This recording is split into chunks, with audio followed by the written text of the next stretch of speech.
Pernah lihat kan bagaimana cara memadamkan api akibat tabung gas? Sikap tenang tentu sangat dibutuhkan.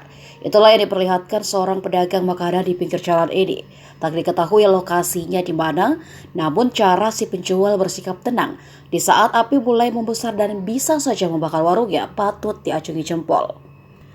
Dari video yang terekam, api tiba-tiba muncul dari gas dan selang yang tersambung di kompor. Si penjual langsung cepat mencabut selang dari gas dan mematikan kompor. Namun api belum juga padam. Dengan tenang ia mengambil air dan menyiram ke tabung gas.